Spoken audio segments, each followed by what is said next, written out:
හරි ළමයි එහෙනම් අදත් පටන් ගමු Dragon Mathematics YouTube channel එකකින් කරන ප්‍රශ්න පත්‍ර සාකච්ඡාවේ 2021 පේපරේ අන්තිම ප්‍රශ්න පහට කෙටි ප්‍රශ්නවල හරි 21 වෙනි ප්‍රශ්නේ පොදු අනුපාතිකය 5ක් වන ගුණෝත්තර ශ්‍රේණියක 6 වන පදය 80කි. මෙම ශ්‍රේණියේ 8 වන පදය කුමක්ද? හරි ළමයි. හරි අපි දැන් මේකට යමුකෝ. මොකක්ද මේ ගුණෝත්තර ශ්‍රේණියක් කියන්නේ? හරි. ගුණෝත්තර ශ්‍රේණියක් කියන එක තමයි අපිට කියන්න පුළුවන්. මෙන්න මෙහෙම. අපි කියමුකෝ ආරම්භක පදයේ 2 කියලා. ආරම්භක පදයේ 2 නම් මම මේ ලියන්න යන ගුණෝත්තර ශ්‍රේණිය පොඩ්ඩක් බලලා ඕගොල්ලෝ මට මෙන්න මේ කියන්නේ. මේකේ ආරම්භක පදය මොකද්ද? මේකේ පොදු අනුපාතිකය මොකක්ද? ඊට පස්සේ මම කියන්නම් ගුණෝත්තර ශ්‍රේණිය සාමාන්‍යයෙන් අපිට දකින්න පුළුවන් ලක්ෂණ මොනවාද?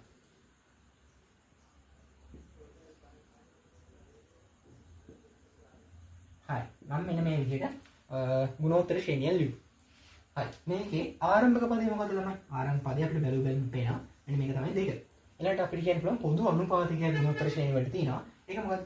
මෙතන ඉඳන් මෙතන වෙලා තියෙන්නේ මොකද්ද? 2කින් ගුණ වෙනවා. මෙතනින් මෙතනටත් 2. හරිද? අපිට පැහැදිලිව පේනවා මේ හැම එකම වෙලා තියෙන්නේ 2කින් ගුණ වෙනවා. එහෙනම් මේ මොකද්ද තියෙන්නේ? මේ තියෙන පොදු අනුපාතිකය. හරි. මේ පොදු අනුපාතිකය. හරි. දැන් කියන්න බලන්න මෙන්න මේ දෙක පාවිච්චි කරලා මොකද්ද ගුණෝත්තර ශ්‍රේණියක් කියන්නේ? හරිම සරලව කිව්වොත් අපිට ආරම්භක පදේ මේ පොදු අනුපාතිකයකින් ಗುಣ කරලා එකපාරක් ಗುಣ කරන් පස්සේ මෙන්න මෙයා එනවා. ඊට පස්සේ ආයෙත් පාරක් ಗುಣ කරාම මෙයා එනවා. මෙන්න මේ විදිහට හදාගන්න ශ්‍රේණියකට තමයි අපි කියන්නේ ගුණෝත්තර ශ්‍රේණියක් කියලා. හරි. දැන් අපි අපේ ගාන පැත්තට පොඩ්ඩක් යමු. හරි. අපේ ගානේ මුලින්ම කියන්නේ මොකක්ද?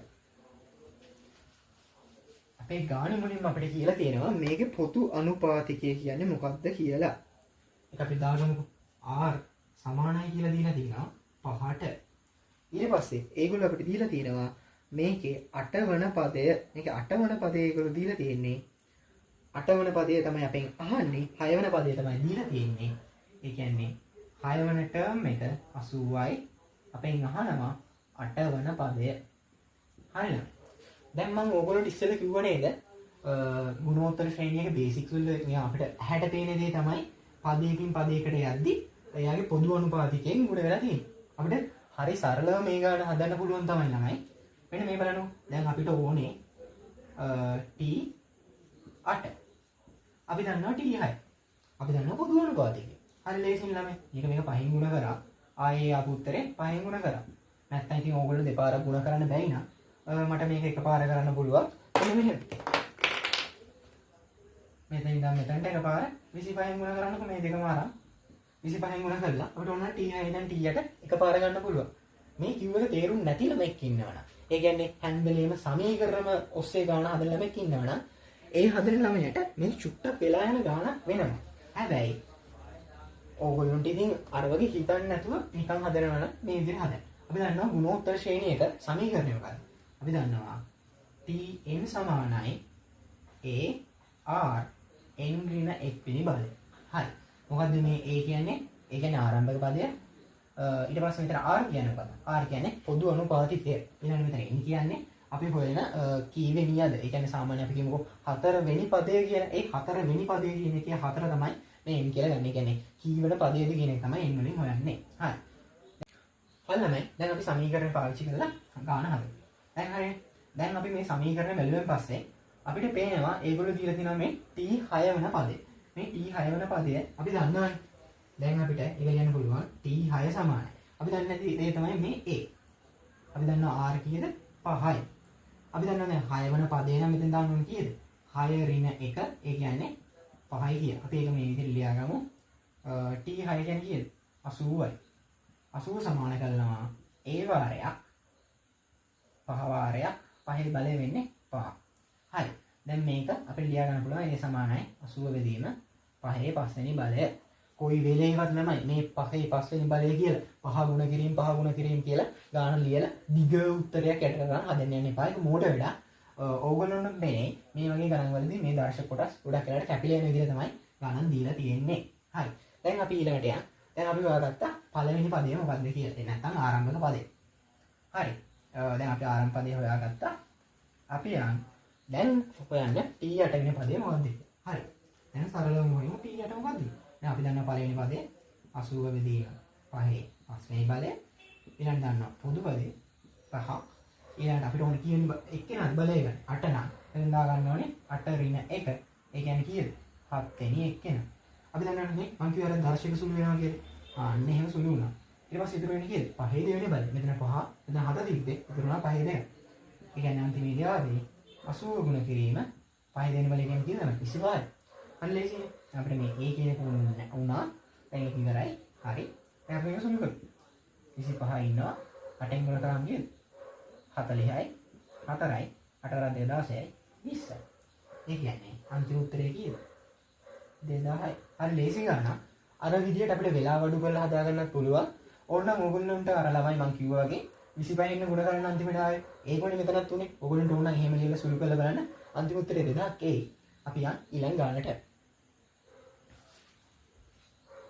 හරි ළමයි අපි දැන් යන් 22 වෙනි ගානට 22 වෙනි ගාන ජ්‍යාමිතිය ගාන මේ පේපරේ 8 වෙනි හරි 9 වෙනි හරි ජ්‍යාමිතිය ගාන ඒ කියන්නේ ඕගොල්ලන්ට තේරෙන්නේ නැති දැන් මේ ජ්‍යාමිතිය ගාන කියන්නේ ලකුණු දෙකක් කියන්නේ කොච්චර මේ පේපරේ එක ජ්‍යාමිතිය වල ලකුණු දෙනවද කියලා ලකුණු ගන්න ඕන ළමයි ජ්‍යාමිතිය පාඩම කියන්නේ ළමෙක් හරියට වැඩ කරොත් ලකුණු ගන්න ලේසියෙන් පාඩමක් يعني මේකේ ටින්කින් කියන එක තමයි ළමයින්ගේ හදන්නේ හරි දැන් අපි යන් ප්‍රශ්නයකට දීලා තියෙන මෙන්න මේ වගේ වෘත්තයක් දීලා මෙන්න මෙතන කේන්ද්‍රය ඉඳන් මේ ඇවිල්ලා තියෙන කෝණය අංශක 50ක් කියලා දීලා තියෙනවා ඊට පස්සේ ඒගොල්ලෝ අපෙන් අහනවා ABC කියන්නේ ABC මෙන්න මේ ලොකු එක්කෙනාගේ උත්තරේ කෝණය කීයද කියලා මෙන්න මෙයාගේ කෝණය අගේ අපෙන් ඒගොල්ලෝ අහනවා හරි ළමයි හරි මේක බලන්න අපි මේ පේපරේම සාකච්ඡා කරද්දි මට මතකයි අපිට හම්බුණා අර්ධ වෘත්තයේ කෝණය අර්ධ වෘත්තයේ කෝණය කියන්නේ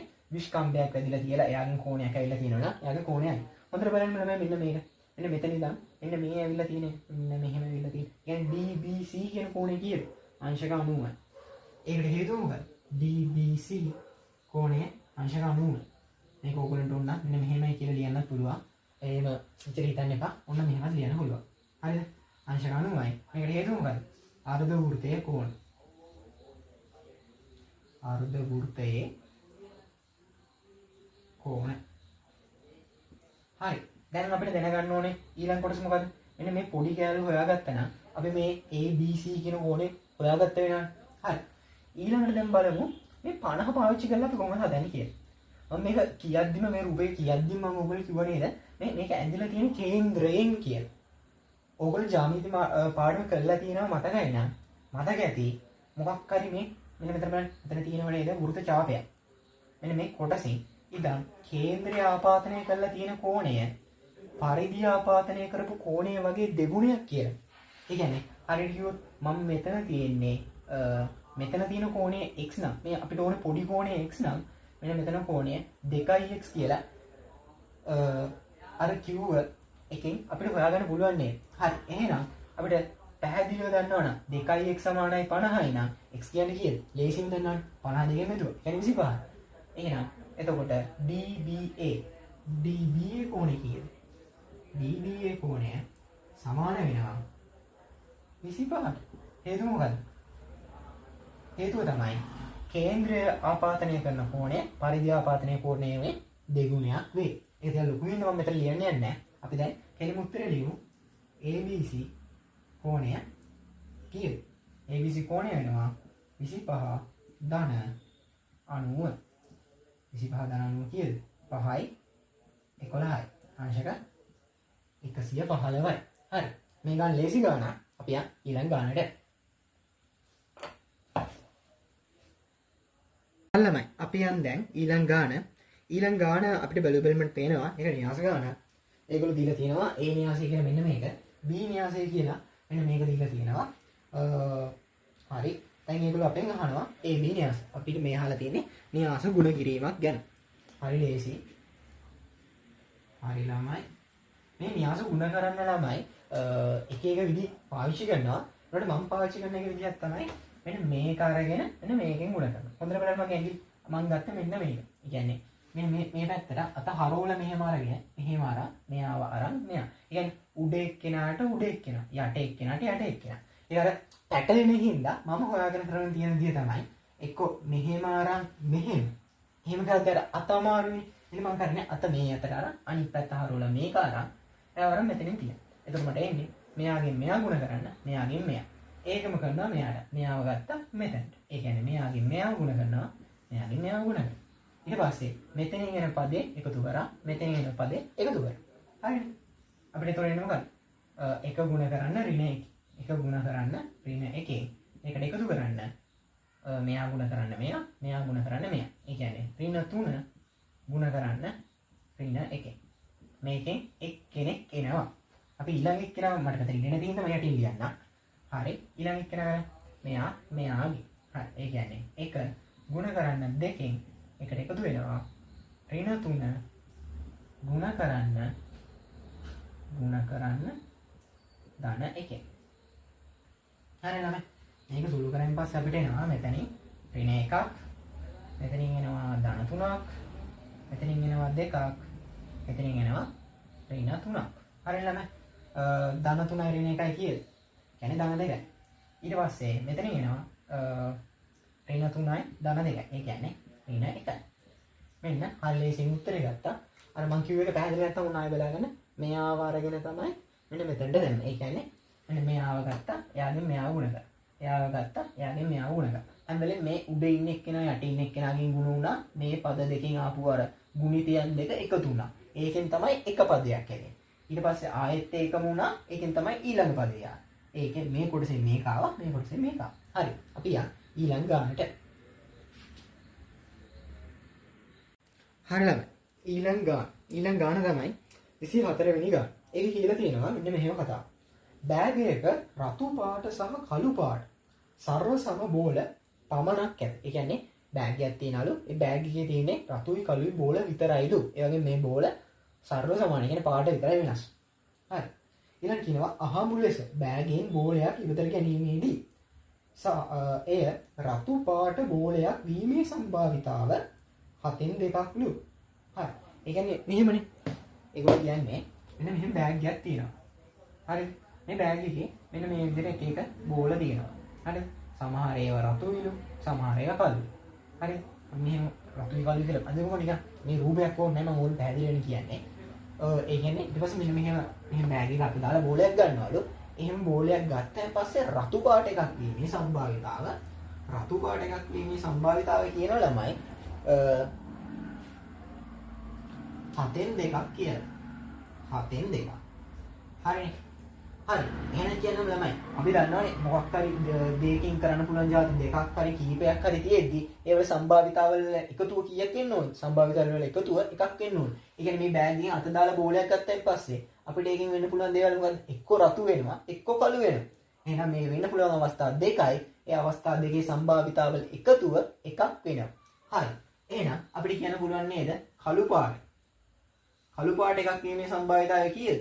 මේක එකක් වෙන්න 7න් 7ක් වෙන්න බෑ. ඒ කියන්නේ උඩට එන්න ඕනේ 7න් 5. හරිනේ. අපි ඒකත් හොයාගත්තා. හරි. දැන් ඒගොල්ලෝ කියලා තියෙන විදිහට ඒක හරි. මෙම මේ බෑගේ කළු බෝල 15ක් තිබේ නම් ඒගොල්ලෝ කියනවා ඇත්තටම මේ බෑග් එක ඇතුලේ කළු බෝල තියෙන ප්‍රමාණය 15ක් තිබේ නම් බෑගේ ඇති මුළු බෝල සංඛ්‍යාව කීයද? හරි ළමයි. මට මේක කියන්නකො. අපි දන්නවා නේද? තුල්ලේ භාග පාඩම. අපි දන්නවා භාගය කියන එක ලියන්න පුළුවන් 4න් 2. වැරද්දක් නැහැ. හරිද? ඊළඟ මට ඕන නම් මේක ලියන්න පුළුවන් කොහොමද? මෙතන 8 කරගත්තොත් මෙහෙම උඩ දාගන්න පුළුවන් නේද? 4. දෙකම එකයි. හරිද? මෙන්න මේ තියරිය අපි පාවිච්චි කළා. ඕගොල්ලෝ දැන් පැහැදිලිව පේනව නේද? මෙන්න මේකේ හරියට දැන් කිව්වොත් මේ සම්භාවිතාවය ලියලා තියෙන්නේ. ඔක්කොම බෝල 7ක් තියෙනවා. ඒකෙන් බෝල දෙකක් රතු පාටයි. එහෙම වුණොත් නේ බෝල 7ක් තියලා අත දාලා ගද්දි ඒක දෙපාරක්, يعني අවස්ථා දෙකක් හම්බෙන්න පුළුවන් රතු පාට වෙන්න. එහෙම නේද? يعني මේකෙන් කියලා තියෙන්නේ බෝල ඔක්කොම 7ක් තිබ්බොත් ඒකෙන් 5ක් කළු පාටයි කියලා වගේ නේ එහෙනම්. හරි. ඒ තියරි එකයි අර තුල්ල භාග ක්‍රමයේ අපි පොඩ්ඩක් හිතලා බලුවොත් දැන් මේක කියනවනේ කළු පාට ඇත්තටම බෝල 15ක් තියෙනවා කියලා. ඒ කියන්නේ මේකේ සම්භාවිතාවය තියෙන්නේ මෙතන රතු පාට වීමේ සම්භාවිතාවය 7න් 5යි. අපි මේක මෙන්න මේ කොටස 15ක් කරගත්තොත් මේ යට කොටසින් එනව නේද ළමයි ඇත්තටම තියෙන මුළු බෝල එක. හරි. අපි දන්නා භාගයකට මොකක් හරි උඩට දෙයක් කරොත් යටටත් කරන්න ඕනේ විදිහට. එහෙනම් අපි මේක 3ෙන් ගුණ කරොත් අපිට හම්බ වෙනව නේද උඩ බෝල සංඛ්‍යාව 15යි කියලා. එහෙනම් යට බෝල සංඛ්‍යාව කීයද? 4 3 21යි. එහෙනම් මුළු බෝල සංඛ්‍යාව කීයද ළමයි? මේ අපිට ආවේ උත්තරේ. මුළු බෝල සංඛ්‍යාව වෙනවා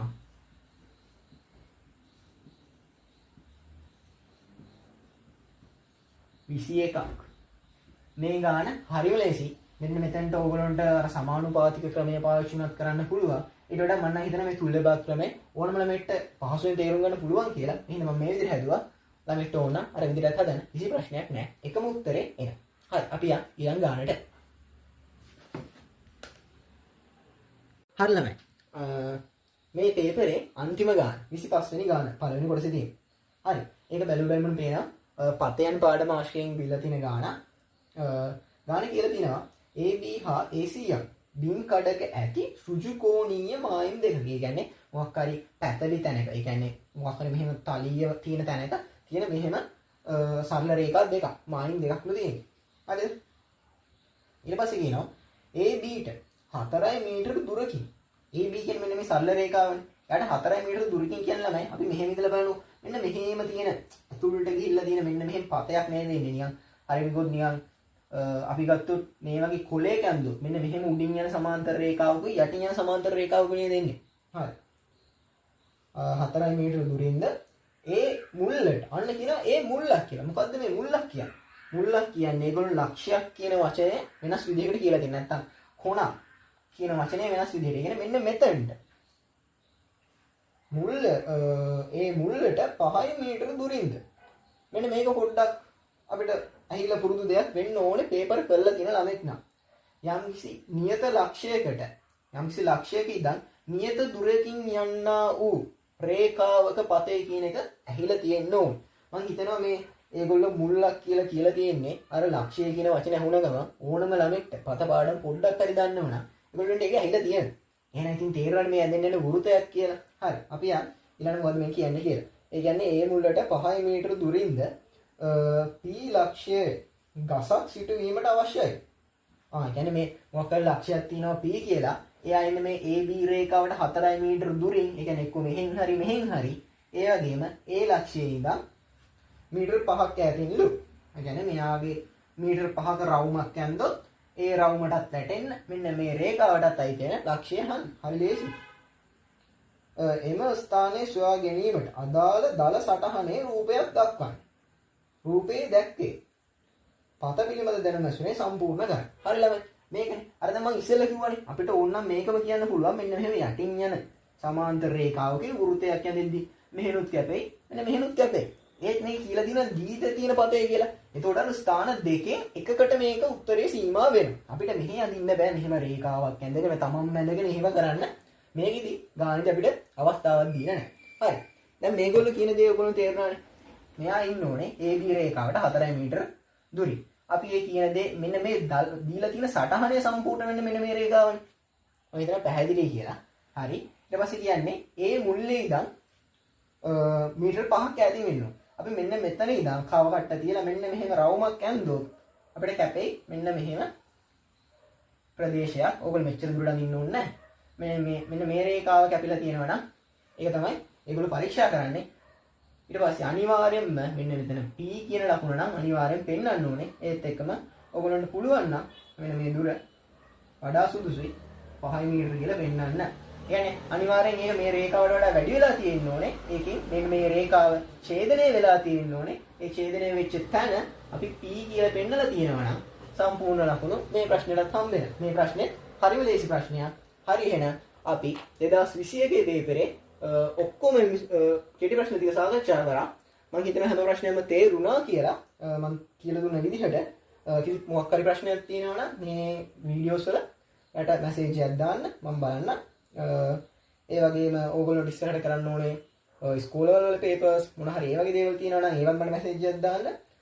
මම ඉස්සරහට මේ පේපරේ හා අනිත් පේපර්ස් වල රචනා ප්‍රශ්න ගැන මේ විදිහට සාකච්ඡා කරලා දාන්න. ඔයගොල්ලෝ ඒවත් බලන්න.